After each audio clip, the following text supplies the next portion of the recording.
স্বাস্থ্য মন্ত্রণালয় ও অন্তর্বর্তী সরকারের উদ্যোগে জুলাই বিপ্লবে আহত আরও 7 জনকে উন্নত চিকিৎসার জন্য থাইল্যান্ডের ব্যাংককে পাঠানো হয়েছে।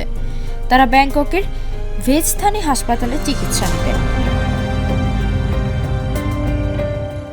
সোমবার 10 ফেব্রুয়ারি সকালে বিমান বাংলাদেশের নিয়মিত ফ্লাইটে 6 জনকে ব্যাংককে পাঠানো হয়। তারা হলেন পঙ্গু হাসপাতালে চিকিৎসাধীন দুলাল হোসেন, মোস্তফা কামাল নূর, শহীদুল ইসলাম, হেদায়েতুল্লাহ, মোহাম্মদ রায়হান এবং বিএসএমএমইউতে হাসপাতালে চিকিৎসাধীন মোহাম্মদ রায়হানুল। গতকাল রোববার বেলা 11:10 বিমান বাংলাদেশের নিয়মিত ফ্লাইটে জুলাই আন্দোলনে আহত দীপঙ্কর বালাকে ব্যাংককে পাঠানো হয়।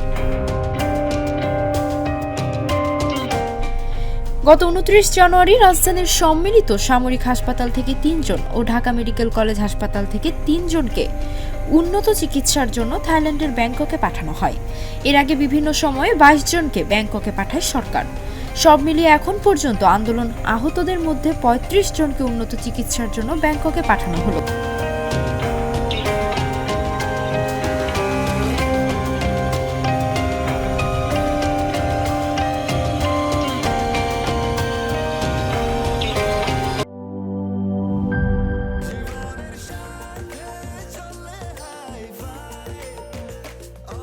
স্বাস্থ্যকর অল টাইম, সব সময় অল টাইম হেলদি লাইফ।